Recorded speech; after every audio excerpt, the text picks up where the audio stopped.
To say that there existed against the Christian religion a conspiracy, of which Voltaire, d'Alembert, Frederick II, King of Prussia, and Diderot were the prime authors and instigators, is not merely saying that each of them individually was an enemy, and that their writings tended to the destruction of the religion of Christ. For, both before and after them, we have seen enemies of this same religion seeking to diffuse, by their writings, the venom of infidelity. France has had her Bayle and her Montesquieu, the first a true sophister, undecided in his principles, and supporting the pro and con with equal facility, but destitute of that hatred which constitutes the conspirator, and leads him to seek accomplices.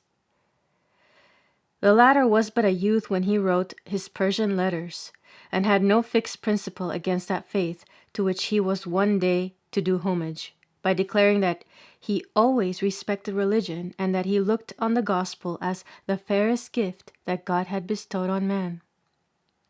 England has seen her Hobbes, her Wollastons, and her Collins, with many other disciples of infidelity, but each of these sophisters was impious in his own way. They sought not to league together, though Voltaire and Condorcet strongly assert the contrary. Each made his partial attack on Christianity from his own heated brain, and that is not sufficient to constitute a conspiracy. In order to prove a real conspiracy against Christianity, we must not only point out the wish to destroy, but also the secret union and correspondence in the means employed to attack, debase, or annihilate it. When, therefore, I name Voltaire and Frederick, Diderot and d'Alembert as the chiefs of this anti-Christian conspiracy, I not only mean to shew that each individual had impiously written against Christianity, but that they had formed the wish and had secretly concurred in that wish to destroy the religion of Christ. That they had acted in concert, sparing no political nor impious art to effectuate that destruction, that they were the instigators and conductors of those secondary agents whom they had misled, and followed up their plans and projects with all that ardor and constancy which denotes the most accomplished conspirators. My proofs shall be drawn from what we may very properly term the records of the conspiracy. I mean from their most intimate correspondence, a long-time secret, or from their own assertions contained in their various writings. When Beaumarchais gave us a complete edition of Voltaire's works, with all the magnificence of the Baskerville type, either the adepts, dazzled by their success, were persuaded that the publicity of this monstrous conspiracy could only give luster to its chief, or the editors themselves were ignorant of the fact, or concluded that, being scattered and dispersed through 40 large volumes of letters to all sorts of persons and on all sorts of subjects, no man could at once seize the thread of a conspiracy, the work of many long years. But whatever may have been their intentions, how great soever, their art in suppressing parts of the correspondence, they have not effectually done away all means of discovery. Never should I have undertaken a work of such labor, so painful and so disgusting, had I not seen the possibility and the necessity of proving, from the very records of the conspirators, the reality of their plots, of denouncing to all nations, with proof in hand, the men who wished to mislead them and sought to overrun every altar provided it was Christian. With them the altars of London or Geneva, of Stockholm or Petersburg, were to share the same fate with those of Paris or Madrid, of Vienna or Rome, thus adding, by their fall, a new, though tardy proof of the universality of this conspiracy. Such then are their black and obscure crimes. Behold them, conspiring against your God, in order to undermine your sovereign and your laws. Behold them seeking to overthrow all civil society and to extend universally the evils of the French Revolution. I know that the importance of the charge requires strong evidence and clear proofs to justify it. If then my proofs should appear too numerous, let the reader reflect on the magnitude of the charge. In all conspiracies we find a secret language, or a watchword, which, though unintelligible to the vulgar, perpetually recalls the object to the mind of the conspirator. The words chosen by Voltaire must have been dictated by some fiend of hatred or frantic rage. And what words? Crush the wretch! Écrasez l'infâme! Écrasez l'infâme! What a signification is attached to these three words in the mouths of Voltaire, of D'Alembert, of Frederick, and of their disciples. They mean crush Christ, crush the religion of Christ, crush every religion that adores Christ. Oh, readers, restrain your indignation till you have seen the proof.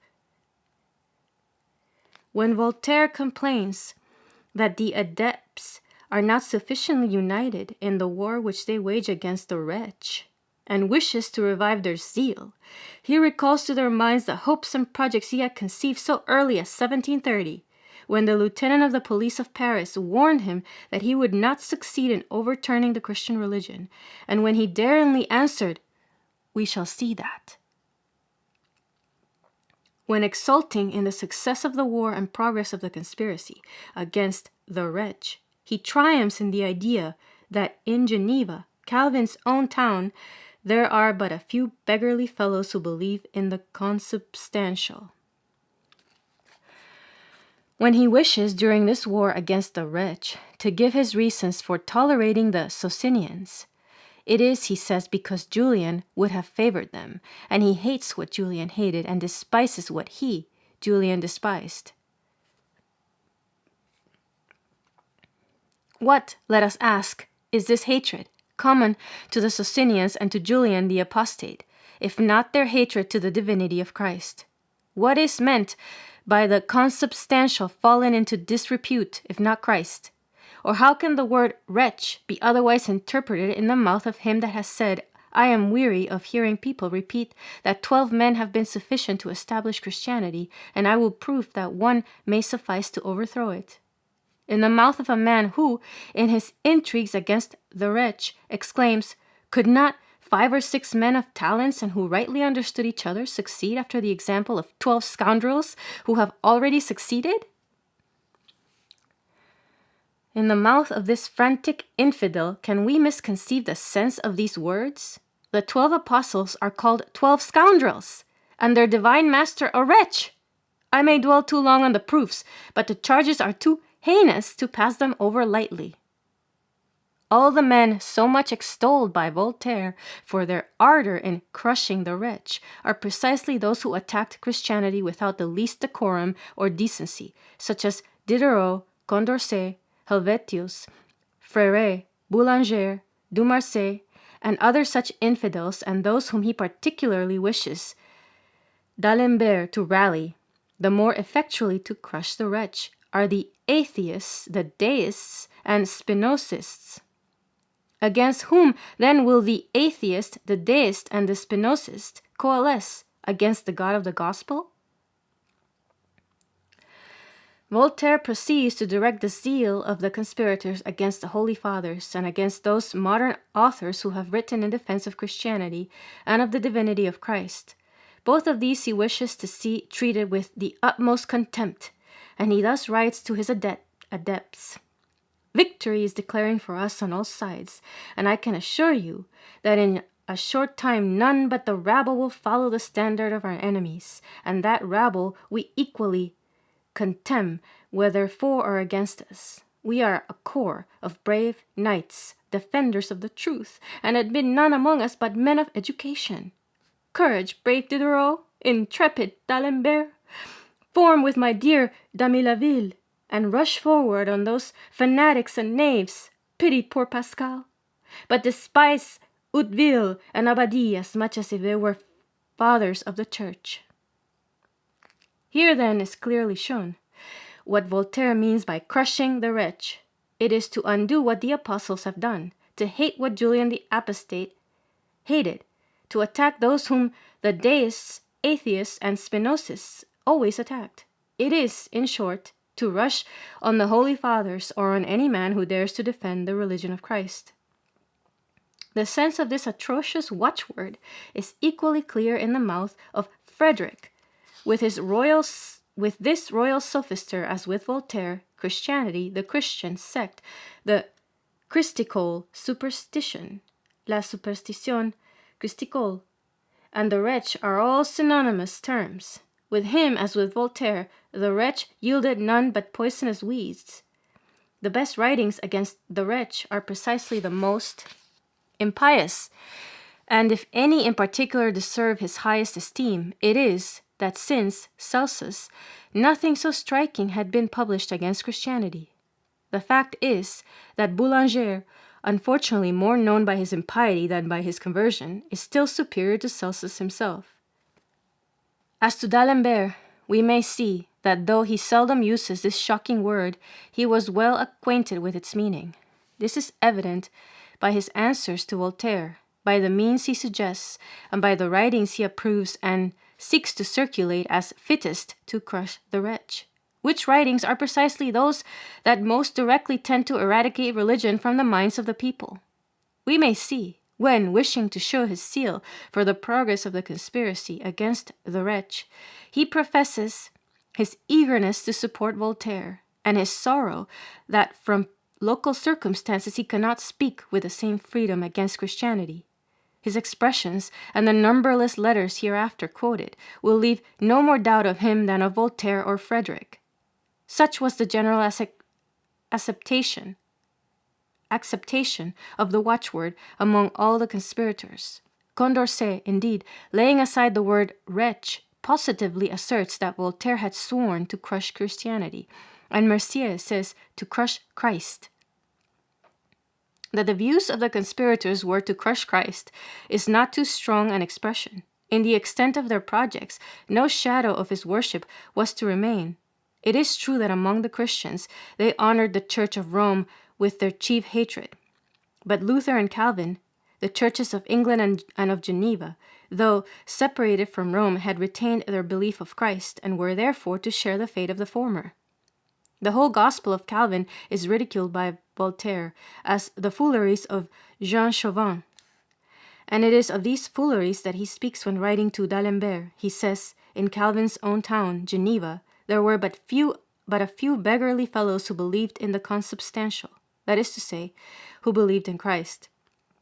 He particularly exults in the approaching fall of the Church of England when he extols the English truths, that is, the impieties of Hume, and when he thought himself authorized to write that in London Christ was spurned. Those disciples who paid him the homage of their philosophic science, adopting his style, write thus: I don't like Calvin. He was intolerant and poor. Servetus fell a victim to him, and it is a fact that he is no more spoken of at Geneva than if he had never existed. As to Luther, though he had not much wit, as is easily perceived in his writings, he did not persecute. He only loved wine and women. It is observable that for a considerable time the conspiring sophisters found particular satisfaction in their successes against the Protestant churches. With what excessive joy would Voltaire write that England and Switzerland were overrun with men who hated and despised Christianity as Julian the Apostate hated and despised it, and that from Geneva to Bern not a Christian was to be found. Frederick, on his side, writes with equal joy, in our Protestant countries we go on much brisker. Such was the extent of this conspiracy. It was to overturn every altar where Christ was adored. A superficial historian might have been misled by seeing the adepts solicit, more than once, the recall of the Protestants into France. But at the very time that Voltaire is expressing how much he laments to see the petition made by the minister Choiseul rejected, he hastens to add, fearing that his disciples might imagine he wished to spare the Huguenots more than the Catholics, that the Huguenots and the Calvinists are not less mad than the Sorbonnists or the Catholics, that they were even raving mad. Nay, sometimes he saw nothing more atrabiliarious and ferocious than the Huguenot. All this pretended zeal of the conspirators to Calvinize France was but a preparatory step to unchristianize it with the greater ease and expedition. We may trace the ground of their intended progress in the following words of D'Alembert to Voltaire. For my part, I see everything in the brightest colors. Already I behold toleration established, the Protestants recalled, the priests married, confession abolished, and fanaticism crushed, without its being perceived. Fanaticism and wretch, in D'Alembert's mouth, are synonymous. The latter is even made use of in the same letter, both meaning Christ or his whole religion crushed. There is, however, an exception often made by Voltaire, which might have left to Christ some few worshippers among the rabble. He seems little jealous of that conquest when he writes to D'Alembert, both you and Damilaville must be well pleased to see the contempt into which the wretch is fallen among the better sort of people throughout Europe. They are all we wished for, or that were necessary. We never pretended to enlighten housemaids and shoemakers. We leave them to the apostles. Again, he writes to Diderot, whatever you do, have your eye on the wretch. It must be destroyed among the better sort, but we may leave it to the rabble for whom it was made. Or when, in fine, he writes to Damilaville, I can assure you that in a short time none but the rabble will follow the standard of our enemies, and that rabble we equally despise, whether for or against us. Voltaire, despairing of more enlarged success, would sometimes accept the clergy and the great chamber of Parliament. But in the sequel of these memoirs, we shall see the conspirators actively extending their principles and instilling their hatred against Christianity into every class of men, from the cottage to the throne, and not even excepting their so much despised rabble.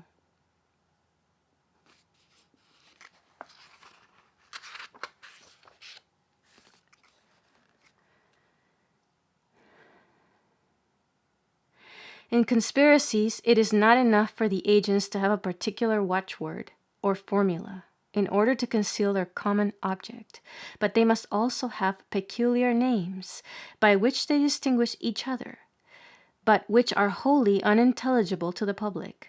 They always carefully conceal their correspondence, but if they apprehend discovery, they then use these precautions lest their names or the object of the plot be exposed.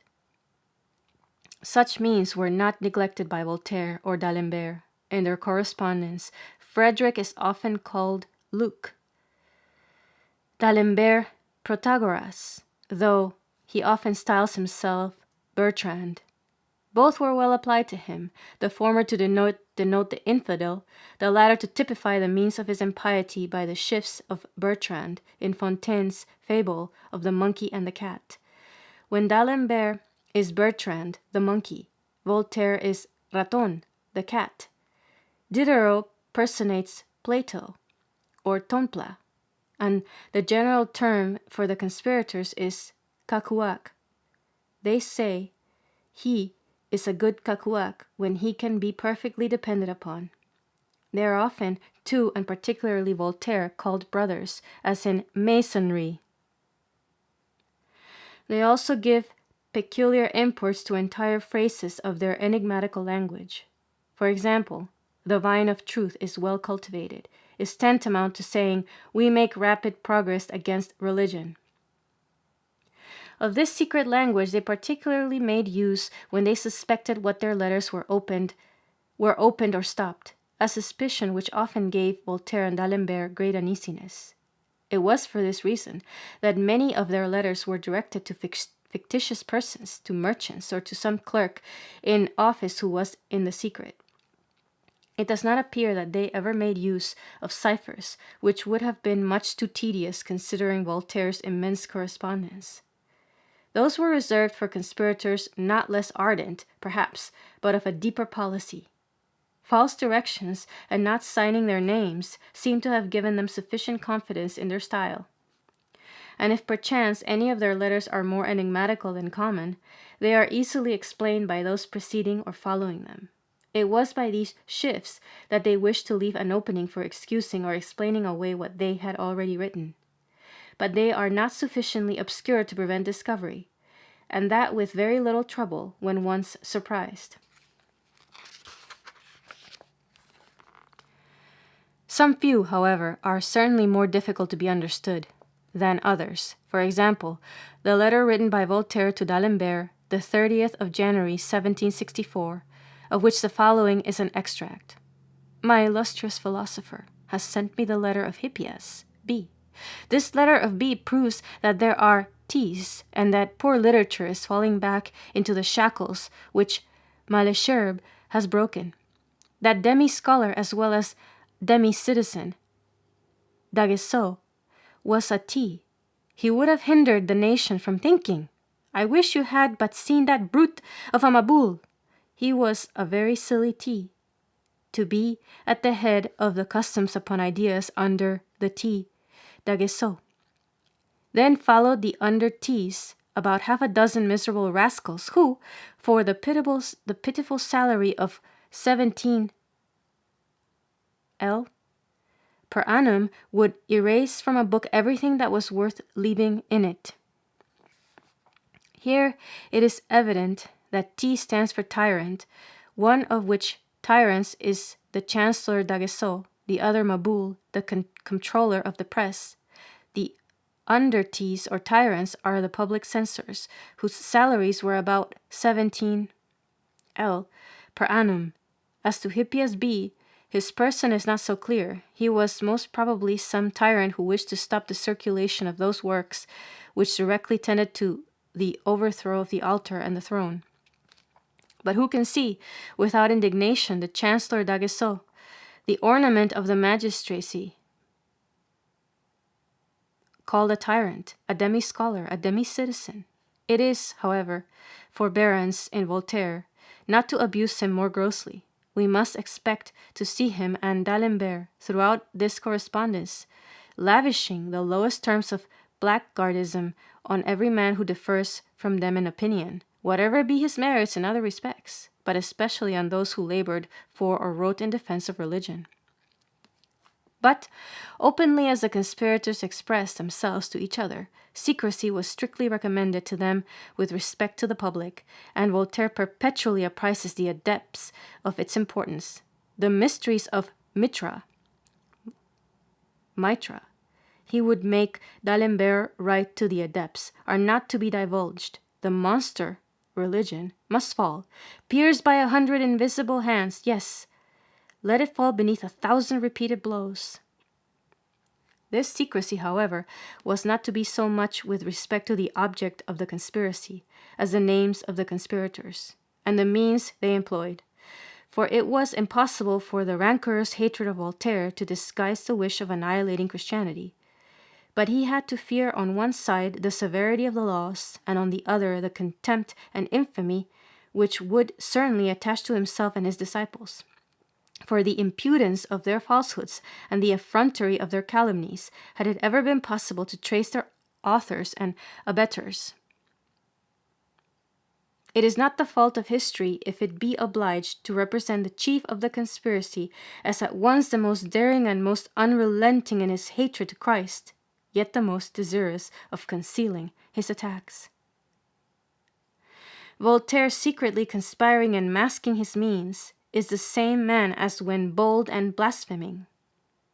He is the same sophister, whether openly attacking the altars of his God, veiling the hand that strikes, and seeking in the dark to undermine the temple. It is hatred that fires his rage, and the same hatred that leads him through the tortuous ways of the conspirator. To unmask this dissimulating man shall be a leading object in the following memoirs. In his character of chief, the mysteries of Mitra, as well as the intrigues of the conspirators, could be of no small concern to him, and the following were his secret instructions. Confound the wretch to the utmost of your power. Speak your mind boldly, but when you strike, conceal your hand. You may be known. I am willing to believe there are people sufficiently keen-scented, but they will not be able to convict you. The Nile is said to spread around its fertilizing waters, though it conceals its head. Do you the same, and you will secretly enjoy your triumph. I recommend the wretch to you. We embrace the worthy knight and exhort him to conceal his march from the enemy. No precept is oftener repeated by Voltaire than this: strike, but conceal the hand. And if by indiscretion any adept occasion discovery, he would complain most bitterly. He would even deny works that were the most notoriously his. I know not, says he, why people are so obstinately bent on believing that the author of the Philosophical Dictionary, and believing me the author of the Philosophical Dictionary. The greatest service you can do me is to assert, though you even pledged your share in paradise, that I had no hand in that hellish work. There are 3 or 4 people who perpetually repeat that I have supported the good cause, and that I fight mortally against the wild beasts. It is betraying one's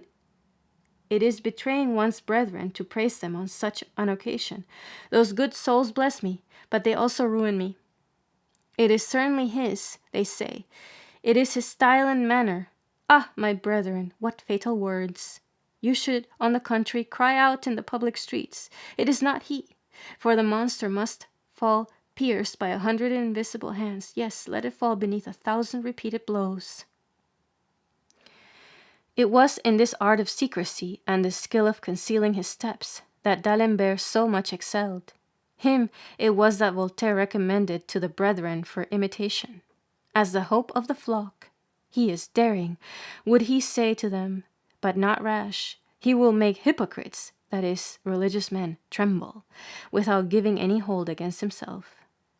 Frederick not only approved of this secrecy, but we shall see him playing off all the artifices of a dark policy to ensure the success of the conspiracy. In every plot, union is as essential to the conspirator as secrecy to the cause, and therefore it is often and particularly recommended. Among others, we find the following instructions. Oh, my philosophers, we should march closed, as did the Macedonian phalanx, which was only vanquished when it opened. Let the real philosophers unite in a brotherhood like the Freemasons. Let them assemble and support each other, and let them be faithful to the association. Such an academy will be far superior to that of Athens and to all those of Paris. If any dissension by chance happened among the conspirators, the chief immediately wrote to appease them. Ah, my poor brethren, he would say. The primitive Christians behaved themselves much better than we do. Have patience. Do not let us lose courage. God will help us, provided we remain united. And when he wished to insist more particularly on the object of that union, he would repeat his answer to Herold. We'll see whether it be true that the Christian religion cannot be destroyed. Most of these dissensions arose from the difference of opinion in the conspirators, and the discordancy of their sophisms against Christianity, which often made them thwart each other. Voltaire, aware of the advantage it gave to religious writers, immediately enjoined D'Alembert to seek, if possible, a reconciliation with the atheists, deists, and Spinocists. The 2 parties, says he, must necessarily coalesce. I wish you would undertake that reconciliation, say to them. If you will omit the emetic, I will overlook the bleeding. The premier chief, always fearful lest their ardor should subside, and wishing to animate their zeal, would write to the other chiefs. I fear you are not sufficiently zealous. You bury your talents. You seem only to contemn, while you should abhor and destroy the monster. Could not you crush him in a few pages, while you modestly hide from him that he falls by your pen? It was given to Meleger to kill the boar. Meleager. It was given to Meleager to kill the boar. Hurl the javelin, but hide your hand. Comfort me in my old age. He would write to a young adept who might be dejected through ill success. Courage, do not suffer yourself to be dejected. Again, to bind them by the strongest ties of interest, he would tell them, through the medium of d'Alembert, such is our state, that we shall be the execration of mankind if we have not the better sort of people on our side. We must therefore gain them, cost what it will. Labor then in the vineyard, and crush the wretch, oh, crush the wretch! Thus clearly is every distinctive mark of the conspirator, as enigmatical, language, a common and secret wish, union, ardor, and perseverance, to be seen in these first authors of the war against Christianity. Hence the historian is authorized to represent this coalition of sophisters as a real conspiracy against the altar. At length, Voltaire not only avows it, but wishes every adept to understand that the war of which he was the chief was a true plot, and that each individual was to act the part of a conspirator. When he feared an excess in their zeal, he would write himself or through d'Alembert that in the war which they waged, they were to act as conspirators and not as zealots. When the chief of these infidels makes so formal a declaration, when we find him so clearly ordering them to act as conspirators, it would be absurd to seek farther proofs as to the existence of the conspiracy. I fear they have already been too numerous for the reader, but in a matter of such importance, I was to presume him equally rigid as myself with respect to its demonstrations. Now, as nobody, unless blind to conviction, will deny this to have been a real conspiracy of the sophisters against Christ and his church, I will, before I close this chapter, try to ascertain its origin and epoch.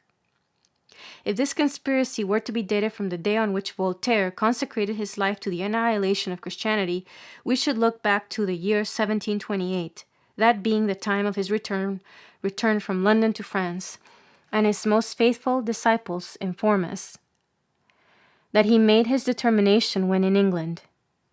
But Voltaire lived many years ruminating alone his hatred against Christ. It is true, he was already the officious defender of every impious work that had the same tendency, but these were only the isolated productions of sophisters, writing singly, without any of the appurtenances of the conspirator. To form adepts and to instill his hatred into them must be the work of time, and his efforts, unfortunately crowned with success, have greatly augmented their number, when in 1750 he, by the express desire of the King of Prussia, took his departure for Berlin. Of all the disciples whom he left in Paris, the most zealous were d'Alembert and Diderot, and it is to these two men that the coalition against Christ can be traced. Though it might not then have acquired all its strength, it certainly existed when the plan of the encyclopedia was decided on, that is to say, the very year that Voltaire left Paris for Berlin. Voltaire had formed his disciples, but d'Alembert and Diderot united them in one body to make that famous compilation, which may truly be styled the grand arsenal of impiety, whence all their sophisticated arms were to be directed against Christianity. Voltaire, who alone was worth a host of infidels, laboring apart in the war against Christianity, left the encyclopedists for some time to their own schemes. But though his disciples had been able to form the coalition, they were incapable of carrying it on. Their difficulties augmenting, they sought a man able to remove them, and without hesitation fixed on Voltaire, or rather, to use the words of his historian, Voltaire, by his age, his reputation, and his genius, naturally became their chief. At his turn from Prussia, about the year 1752, he found the conspiracy complete. Its precise object was the destruction of Christianity. The chief had first sworn it, the secondary chiefs, such as d'Alembert, Diderot, and even Frederick, notwithstanding his quarrels with the premier, were ever after leagued with him in the same bonds. At this period, the adepts were all that Voltaire could number as his disciples.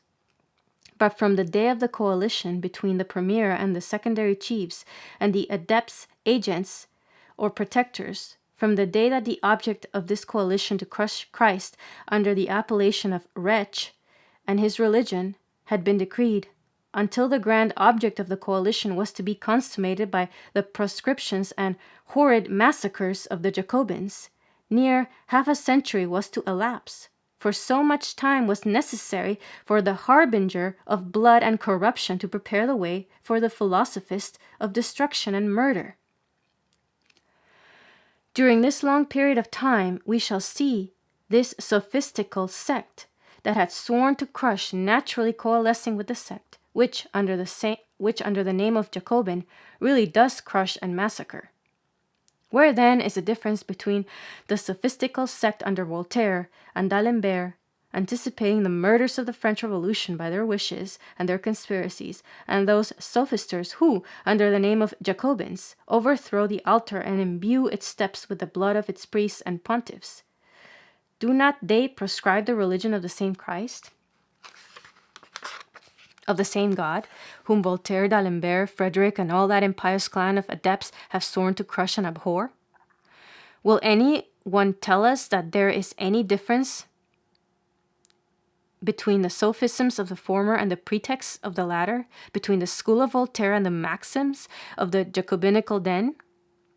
The Jacobins will one day declare that all men are free, that all men are equal, and as a consequence of this equality and liberty, they will conclude that every man must be left to the light of reason, that every religion subjecting man's reason to mysteries or to the authorities of any revelation speaking in God's name is a religion of slavery and constraint, and that as such it should be annihilated in order to reestablish the indefeasible rights of equality and liberty as to the belief or disbelief of all that the reason of man approves or disapproves.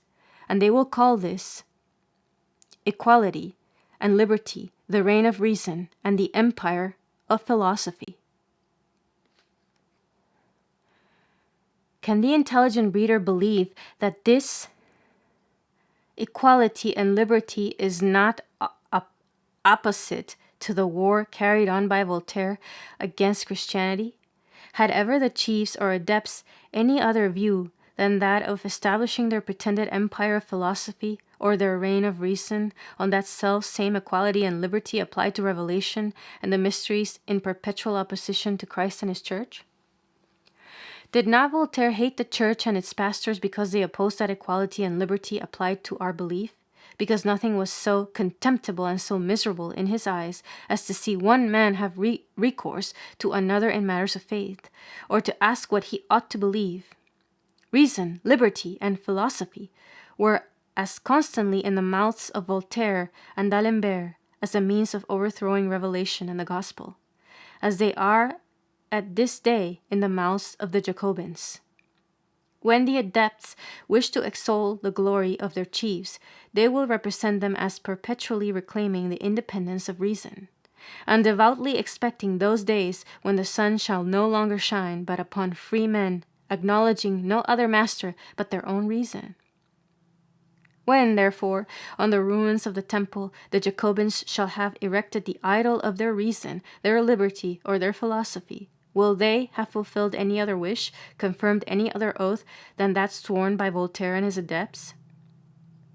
When the Jacobins shall apply the axe to the foundations of the temples, whether Protestant or Catholic, or indeed of any sect acknowledging the God of the Christians, will they have more widely extended their systems of destruction than Voltaire did, conspiring against the altars of London or Geneva equally as against those of Rome? When their grand club shall be filled with every infidel that the French Revolution can produce, whether atheist, deist, or skeptic, will their revolutionary cohorts be differently formed from those which d'Alembert was to quicken and stir up against the God of Christianity? In short, when one day these legions sallying from this den of impiety, from the grand club of the Jacobins, shall triumphantly carry to the Pantheon the ashes of Voltaire, will not that be the consummation of the anti-Christian conspiracy?